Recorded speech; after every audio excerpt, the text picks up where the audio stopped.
Hello and welcome to another episode of On the Edge podcast with myself and Emlyn Mulligan. Emlyn, we're back to the second last show now. We're at the semi-final stage. The final is not far off.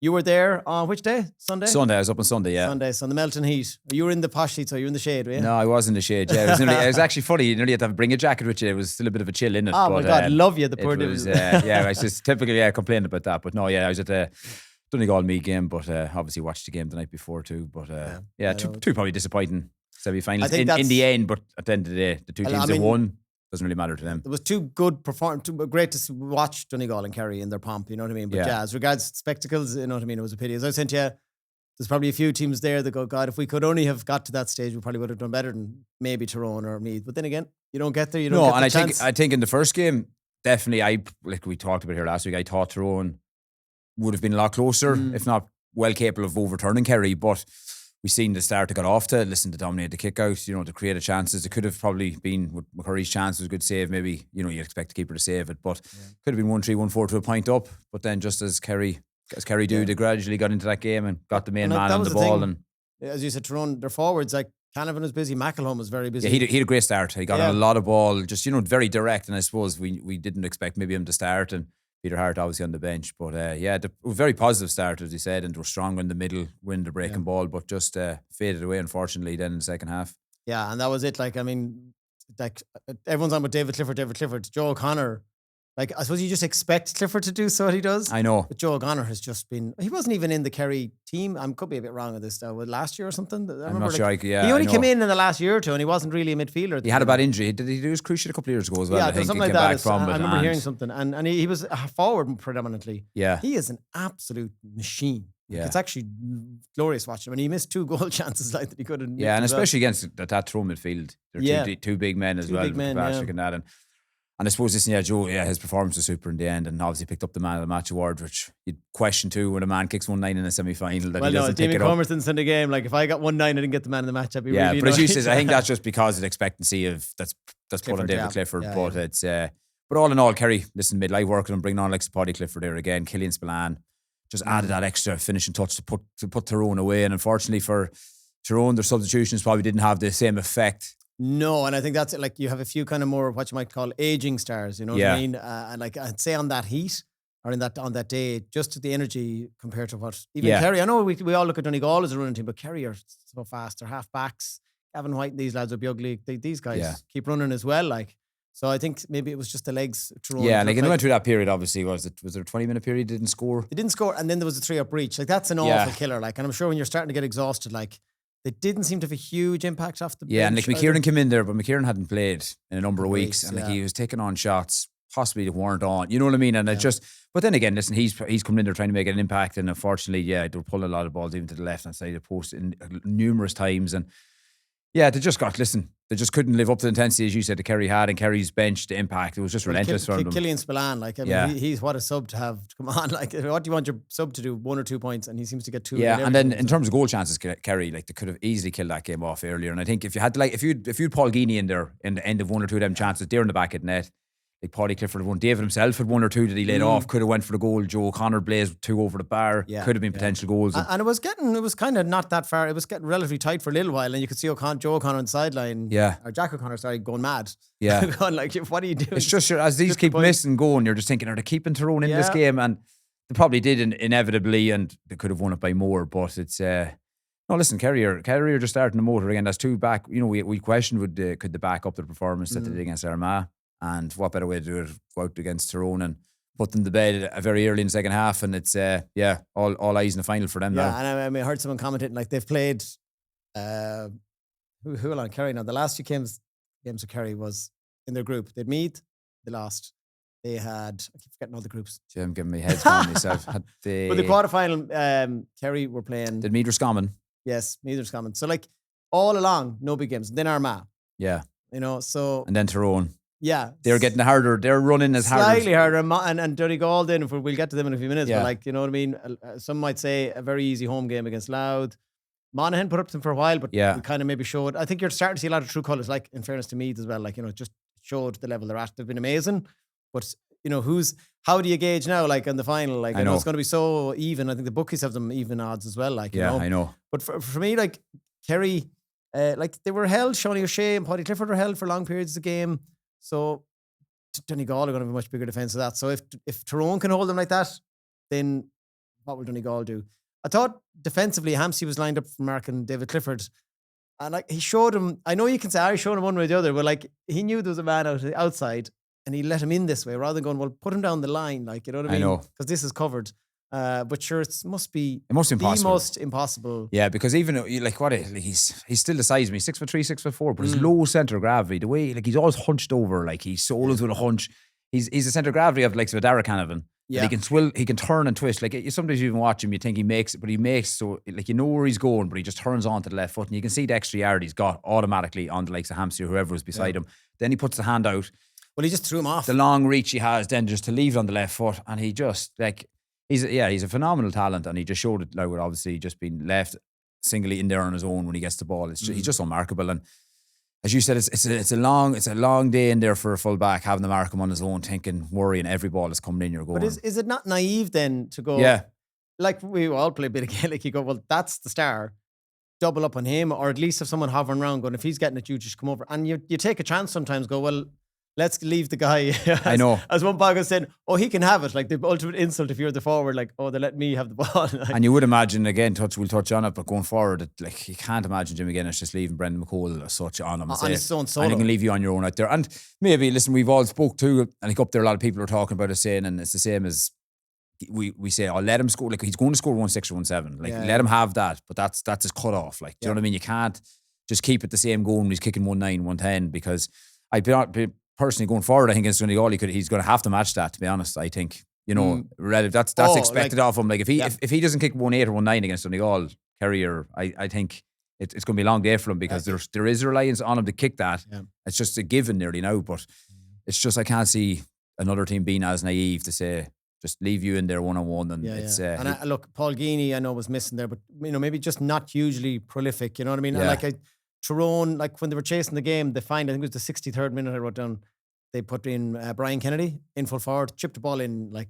and it worked. I can't understand in these rules, with the two monsters I had, the game was going behind, away from them, chip it in. Like, just change it up. I mean, I'm not a GA manager, but as a fool of a fan, like. I know, and it's like a lot of people, I know, again, social media is probably not the best place to refer to. A lot of people question, I suppose it's Tyrone people I've seen coming up on Twitter and that, question maybe that they haven't changed their game plan since last year. Previous managers, it's just been the exact same type of passive play coming up. They don't have that same athleticism as Donegal do have. Breaking teams, when the ball breaks down, you see Donegal's full back line, they're just gone. Tyrone didn't bring that same energy. No. It's a lot more slower, a lot more passive, and there was an expectancy then Derek Canavan, who in fairness he kicked 3 or 4 points himself from play and kept them in times in it. But McCurry didn't seem to, like, they have 3 absolute star forwards, you know, McElhone, Canavan, McCurry. Did you see Murray for McCurry at the start of the game? I think it was Paul Murphy picking up. He was up behind him. Everything was second. He was struggling to get his first hand on the ball. And again, he's a confidence player. He turned in a couple of times with his right foot, missed it. And as you said, listen, we thought for Tyrone to get over that and to be consistent, you needed them, likes of them players chipping in with your 1-6s or your 1-5s, whereas it just relieves it. Whereas the scores just weren't coming for them. And in this modern game, if you're able to hold likes of them tight, you know, these are little alarm bells for Donegal going, okay, hold on, Paul Murphy, we're forgetting some of these players, Jason Foley, you know, all these players at the back. Like, these are tight markers. These are tight markers. It might be a lot spectacular, but I think now, in my opinion, the new game, your back line, 3 of them have to just be good man markers. They don't have to be anything flashy. Yeah. They don't necessarily have to go run up the pitch. No, just win it and lay it off. Mind the house. Yeah. Don't let anyone get anything handy. Like, it's and it comes down to so much thing. It's like that, you know. Don't concede goals, obviously, and then you're like, don't concede 2-pointers. You know, like some teams are nearly letting teams probably trying to suck them inside the arc to take the shot, which is nearly better than, you know, let them shoot from outside. There's different. Let them come in and foul them for a 1-pointer free. Well, that's what someone said. Like, it's like, well, do it there, take it down there rather than run in, because there's always more space now to go in for goals. Yeah, so let them come in, then foul them, and then we're not advocating dirty play. No, but it's just a funny way of looking at it. You could say, well, I don't want them taking 2-pointer on, but let them come in. And then the minute he comes in, you could easily say, well, I tried to dispossess him, but if we foul him, so be it. It's only 1-pointer free. But it's and again, we spoke about the Dublin game for Tyrone. Their initial start, probably, you know, they were laboured enough against Dublin too, and you're looking back on it, but they 4 2-pointers or something in the first 10 minutes or to keep them in it, whereas that just wasn't happening again at the weekend. And it's listen, Kerry are in a good place, there's no question about it. And again, they're in an All-Ireland final, they're back where they want to be. And initially at the start of the year, I suppose, when the rules changed, we obviously always thought, Kerry, these are going to suit Kerry. there was questions throughout the year, but they've come good at the right time. So well, that's the other thing with a season. Like everyone had a stutter somewhere. Like, but who's coming right at the right time? And is that down to strength and condition? I mean, you've played enough football in your time. Like, would you have gone, lads? We won't go too hard now, but in a month's time when it's getting to the heat, would it be normal to go? We're going to load on again for fitness. I have no idea what it is. Yeah, and then you look at the contrary to Donegal, then who've been loaded since the first preliminary round of the Ulster Championship. Like what is the 11th game is All Ireland final? This is going to be the 11th game, which is a record, and have only lost once.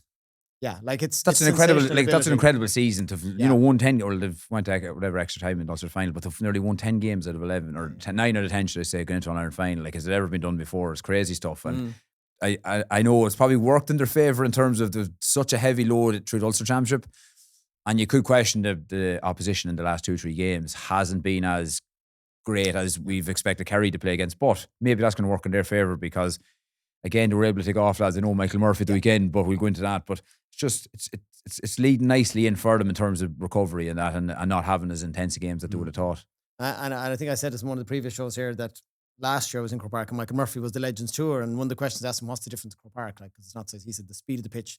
And look at all the absolute greyhounds they have on the team. Like, so we're probably forgetting that as well. I know Meath necessarily Donegal weren't as good, and we'll probably move on to that game now. But just to go back, we're on about midfield at some point in this year, but like Kerry, Jim O'Connor rumoured he might be back. Like Sean O'Brien, isn't it, the other midfielder? Like, he didn't seem to get into the game the last day. So if Jim O'Connor isn't back, there's another big question mark potentially. Like, especially with the monsters that Donegal have. No, and that's it. Yeah. So it's and that battle again is just so key, as you said. Yeah. It's where games are won and lost now. Inevitably, it's a lot of keepers have to go long. Unfortunately, they can't get the short kick out of the way, and it's that second ball. If you're not winning it, and teams are just smashing the ball now, you can see it. They're just physically breaking it. Like, was there many high catches over the 2 games? No, not. I think it's now become smash it down. It is, and be smart then with who's laid out right. You know what I mean? Yeah. If you have a set play and a kick out, it's like, well, 2 half-backs are there, bang, or chance of flick over. I think Martin McHugh got one at one stage. You know. It's there is a couple like it, and Donegal probably caught a couple more than they would have normally a lot of games, but a lot of that was their keeper was going long, Langan and were going back, or there was nothing behind them.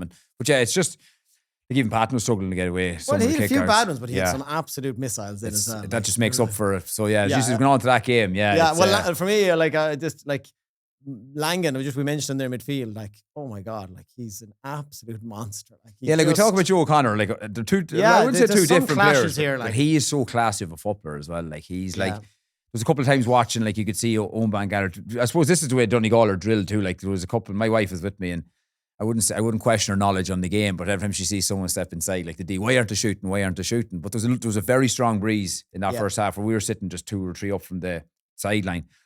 But like they were always looking for the right fella to take the right option. I think they kicked 6 out of 6, their first 6 scores into that breeze from Murphy's first. Like Langan came on 1 or 2 of them, O'Donnell, but it was just their decision making and their efficiency of not just randomly taking a shot for the sake of taking a shot. Like it's just systemic, I'd say, beyond belief. Like. And it's not that there's a fear, I think, but the players know their capabilities. And when I seen like someone banging through, it was like he was never looking for an outside or right. It was like, come someone around me, get it out to Langan. Yeah. Big man like himself. Again, 6'4", 6'5", stepping inside. He's just a gifted. He's he's such a talent that we've seen his goal he got against in the previous games, and like he's just his fielding of the ball, his kick passing. He's just everything that you'd want in a midfielder, and he's a generational talent. Like, in fairness to him, and like it's funny because you have Joe O'Connor and you have Clifford and then you have Langan and Murphy. Yeah. You know what I mean? So like there's so many interesting points coming up, and the 2 of the legendary managers on the sideline, like there's so much cooking for that. I suppose one of the big worries, Michael Murphy came off. Now, some people saying it's a bit of a niggle. He did look a little bit uncomfortable. Well, I was only watching back in the Sunday game. He definitely pulled something. You could see when he kicks it, he hobbles. Yeah. He leant forward, kind of kicking it in an awkward kind of a style. And just, you could see it was a limp. And then in fairness, that was on the 43rd minute or something, and he was gone after 45. So definitely a precaution, but hopefully, because it's a quick turnaround, 2 weeks. Like if you have any niggle beyond, it's just you'd be hoping for him. Psychologically get at you too. Like even if it's not fully gone, like you might be afraid all the time. I can only imagine, like you need to be 100% good. Yeah, and apparently the physio, he went up the steps, and apparently the physio went over. Now that could have been just innocuous checking, but he walked onto the pitch after. So I think if there was a worry, he'd be like, get in there and get this. That's the other side of it too. So that might be good. I know we're on about Langan, we're on about Michael Murphy, but again, the 2 O'Donnells, Rorty, Moore, like these 4 guys for me, they're just so key to everything Donegal. Scoring, running, racing, tackling. Rorty got man of the match. I mean, you could have picked 3 or 4 lads for Rorty, watching him even, he's so tenacious. Like, and that one, was it the goal? was it Gallen's goal or Moore's goal came from his turnover, and he's just a centre of gravity down, getting the ball up, getting it out of the tackle, and then just gone. Like, it's just Moore with him. When the game opens up, I suppose, and I think that's the thing, again, we'll preview down the line, but when the game opened up like that, and it did for Meath, it was just like there was only one winner, and there was a breeze behind him. The legs, the support play, it's just, there was endless fellas looking to put the ball in the back of the net, like, and it's, but even then, you're like, again, you could go back to the, like, see, like big Hugh McFadden there, who'd be an old school type of player, and I probably would have thought 2 years ago that fella's career wouldn't possibly stretch on this far. Yeah. And the new rules again have suited him because he's just a dog around the middle. And he's your man to break the ball. If there's someone coming, like you can see, like him picking up now the potential in a final against Joe O'Connor just to disrupt the game, give your honest hard work around the middle, and then let Langan play. But as you mentioned there, like even Murphy's influence again, kicks that first point at the very start of the game, like just to get him into the game, kicks the next 2-pointed free. He's the crowd lifter, like. And he previously missed them frees in the quarter final. Yeah. And just his confidence going then again. And again, he potentially, I see a lot of people saying he could have got a black card. He left a bit of a late hit on Rafferty. Yeah, well, this seems to be, he seems to do one thing in the game that everyone goes, oh, that was a bit on the edge. Now, I thought that one was one of the lesser ones out of the ones he's done. Oh, this it does. season. But it's just that he takes his persona. I think, and it's like all media hype about it now. I think anything he does now has been questioned. But like, there's loads of hits going in and off the ball and late hits. But the minute is Michael Murphy, and he pushed another fella after it, and Robbie Brendan was actually sitting literally right in front of us where you are, and like Robbie even got distracted, roaring at him, pointing the finger at him, and like I was like to Robbie Brendan and thinking, just worry about your own team now. You're missing enough shots in this first half. And I said, Murphy's laughing back at him, you know, but they got distracted by him, you could see in it. But yeah, then Meath on the other hand, I just think they got overawed a wee bit by I think the whole occasion. I think they deservedly were right to have a bit of bravery. We said last week, but like they were just saying, God, remember all those 2 points got against Galway? Let's just do that again and it'll work. But it just didn't work. Yeah. And they were maybe 5 yards out. And I know the silence on the game, they were 5 yards out, maybe where you should be taking them. Yeah, and I think it's important just to get in the scoreboard, that experience. And again, like as you said, they've done so well to get there, but I think when you're not learning something final, you can still be critical of them because they're there. Well, I'm sure they're only delighted to go. If Donegal are knocked out, we'd be critical of them, you know. Yeah, but yeah. They were taking on options that, yes, the breeze was behind them, but you would have rather to say, do you want bring it in, just get the ball over the bar, because we're consistently missing, and the confidence was just dropping, and they were played with that breeze. Potentially, I think it was an interview before the game I just seen, was a Mark McHugh and a former Meath player, and they were standing in the middle centre circle of it, and they were basically saying there's a 12 to 15 point breeze here. What? In difference. When we came down, I couldn't believe the gust of wind that was coming down the pitch. Yeah. The wind, like, it was very strong. Donegal on TV, when I watched it back, you think there was no breeze in the game from the way Donegal played it, but it was extremely strong. Like, it was 2-pointer options were definitely there, but I just think as it went on, it was more crucial just to get a ball over the bar, and because settle yourself when you're the underdog as well, and like you're saying, just playing this massive crowd, like, and you know, and Jordan Morris was well wrapped up. So this was going to say 2 guys who were absolutely brilliant, but like, they just look. You meet a different level, and that's just like. And I suppose it's in hindsight, you're thinking like, if you're Jordan Morris, like the sleepless nights before that game, probably thinking he had to be thinking, Jim, again, this is a plan for me today. Like, there is no way, there is no way I'm going to get 1-6 today. Like, nightmares will David Clifford have for 2 weeks. No, I'd say he'll be all right. I'd say, but you know what I mean. I'm just thinking, like, if you'd be naive to thinking into that game that they weren't going to shut down Morris and Costa to an effect, and you know, and again, you know, go back to kickouts again, like as you mentioned there, like Patton, some of his kickouts, like creating attacks, but while he gave away a couple of them, but he made up for them in abundance with a couple of just out on that into that breeze. And again, as I mentioned, unless you're sitting there watching it, the breeze was strong. That's it. I would never have known that, and I was kind of God, there were some really poor ones. And now Shane Ryan to me is more balanced overall. Yeah, both feet, he can click it either way, so he gives you much more options, and he can kick them accurate when he wants to. Like, you know, it's a big part of it. I think Donegal as well. Oisín Gallen just seems to be ticking along nicely. McBrearty comes in. Now, I mean, we'll all answer all these questions in 2 weeks' time. Yeah. Maybe you go, oh, well, now they met Kerry. It was a different animal to Meath, you know? Yeah, and it is going to be a course. Yeah, but McBrearty just came in, did everything right. He just looked hungry and full of beans. Like, and I think at Donegal's point of view, going into it, like, a lot of people were giving Meath a chance, like, you know, to overturn them, right? And I was thinking, it's nearly a wee bit disrespectful to Donegal in a way that, like, we're at the start of the year talking Donegal favourites All Ireland potentially, and like, if Kerry had been playing Meath there again, I know Meath had bet them there, but you'd be writing them completely off. But like, Donegal come in done what they had to do. People are saying, "Oh, it's only Meath," but you can only beat what's in front of you. Yeah. They absolutely annihilated them. They did everything they had to do. You know, confidence is up with the scores, but what more can Jim McGuinness do? Like, he has them back in an All Ireland final after taking in the second year 2 semi-finals in a row. was his third All-Ireland final in 6 seasons with them or something. Sensational record, like, you know, coming from where they were 2 years ago. Yeah. It's breeding in them younger lads like he's like Rorty, Moore, O'Donnell.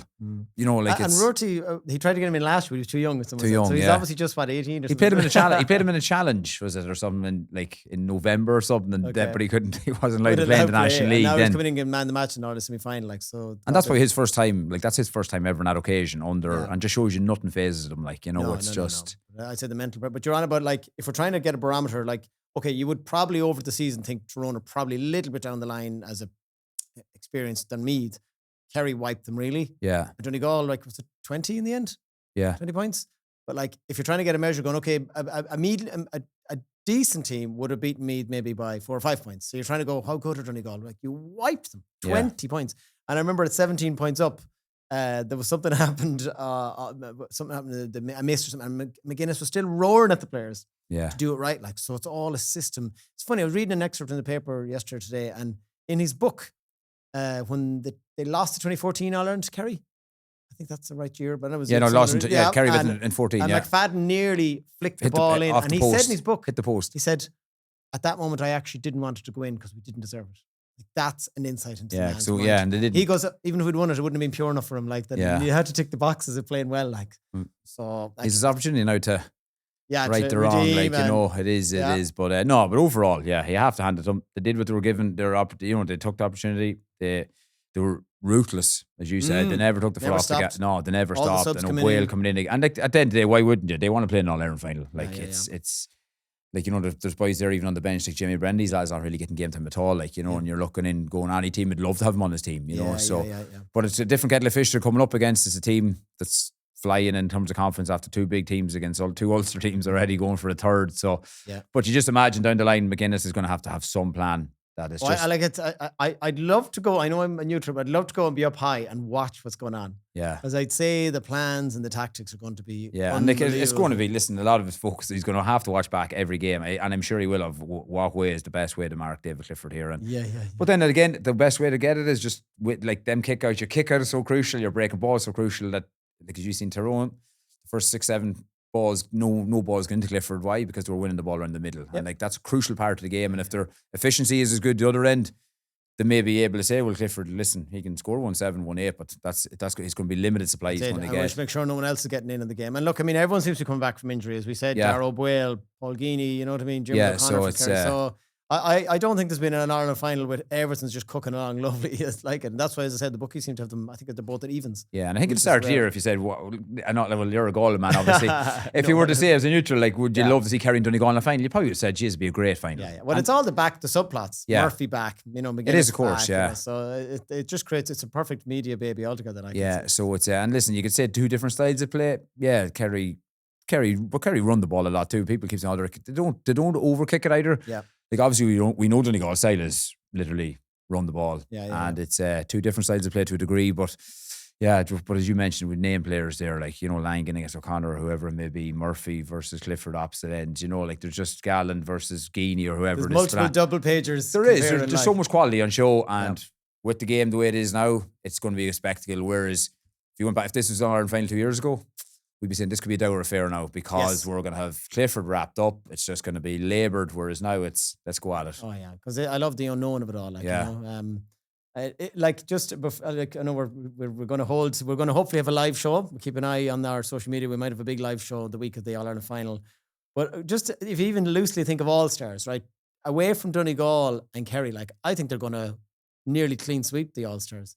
Like, would Meath get an All-Star? Yeah, and it's funny, at the time, like when you seen Jordan Morris kick his 1-6 against Galway, you'd probably say, I has to, but then he didn't match that up against, and like to put him into a full forward line now with like you've Murphy, Clifford there probably, let's be honest, probably 2 of them are in there, like, and you have a third then fighting between like Segal and these boys or whoever carry someone. Well, the final will determine a lot of it as well, obviously. But like, is there anyone else who's a shoo-in outside of the top 2 teams? Yeah. Like it's like I think with Meath, the way the game is ran for me, they probably deserve somebody in there. But as you said, you can't put it down just as a consolation also, there you go. But like, you go, like you think back and even Loud and these Sam Mulroys and these people saying they should be All-Stars and they're on a bit, Rafferty there, full back line. But look at Brendan McCole again. Like, look at Rorty. Like there's 2, never mind to carry full back line. Like Yeah, it's gonna be. There's gonna be. I think it's very hard. Like, if you think of Armagh, Dublin, Galway, will any of them? No, you'd probably not realistically because these two blew away everyone in semi-final. That adds a couple more Ulsters, and then they're in the final, which will determine more. Like, so it's so it really does seem like on form this season, the two best teams. Overall, so it's no. Listen, it's we've a great game to look forward to, hopefully, and I hope that there's going to be plenty of more talk about it. But I definitely think there'll be plenty of talk. No, there will, that's for sure. Yeah. For sure. Okay, well, sure, we'll leave it at that. And as I said, we'll hopefully be back in just the week before. We might do something live online. We haven't everything confirmed, so we'll tell everyone when we get to that stage. So thanks again to yourself, Emlyn, coming in and joining me. Thanks for having me. Thanks to EJ Menswear for sponsoring the show. And thanks to Mark Kennedy behind the cameras and all the editing. We will see you all again next time. Thanks for watching.